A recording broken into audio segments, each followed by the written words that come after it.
let's talk back to school PD your staff will actually like. It's no secret that professional development is not all teachers' favorite things. So when it comes to the question of what back to school PD will my staff actually like, hopefully step one is to ask them. Ideally, teachers are involved in determining professional development priorities, planning, developing, and implementing professional learning opportunities for themselves and their colleagues, and that you have carefully solicited their voice every step of the way when it comes to professional development planning. But beyond that, we advocate that professional development should be relevant and job embedded. Relevant meaning it can be readily applicable to all teachers, not that we're shoehorning teachers of different subject areas into PD not really meant for them because one size fits all is the only option we have. And job embedded, meaning that we are protecting time and space in the school calendar, in the professional day for this learning to take place. Which means another important consideration when it comes to what back to school PD will my staff actually like is considering what's already on their plate. They're trying to get their classroom set up, the bulletin boards done, the first day of school activities and initial unit plans developed. They're planning for back to school night, meet the teacher night, etc. There's a lot already on their plates. Hopefully, some of this back to school professional time also includes time for them to accomplish those things.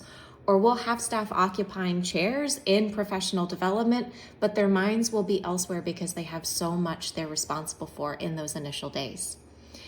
But if you're looking for some back to school professional development that would be relevant and readily applicable for your staff, I do have some suggestions. One of my favorite back to school activities for professional development for middle school educators is to refresh our knowledge of young adolescent development. Even if your staff are already experts in young adolescent development, the needs of Gen Alpha are particularly unique. So start with a generational refresh. What do we know about our current generation of students? What are some of their most tremendous assets? What are some of the challenges? We have some resources that can help you do that as an organization. So feel free to hit us up, take a look at our website and our member center resources to help support that kind of professional development. But after you've really looked at who are our students, my favorite next step then is to ask, how should students get to feel while they're at school? Follow that up with how should staff get to feel at school? And then together consider, what do we need to do and not do as a staff, as an individual professional, collectively as a school, so that these things can be true for our students and our staff. This goes beyond the almost cliche, define your why, into who are we as a school, defining ourselves as professionals, defining our school, and bringing that experience down to the tangible, what does it feel like to be here? There's so much work these days in portrait of a graduate, but what does it mean to be a middle schooler in our building? And how do we make that experience real for students and staff and commit together around that shared definition?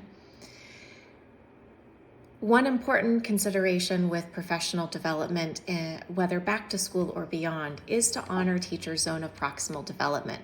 We do this with learning. We know that though the learning target may be set, where each individual learner is in relation to that target varies greatly. So we personalize, we differentiate, but then often professional development becomes one size fits all.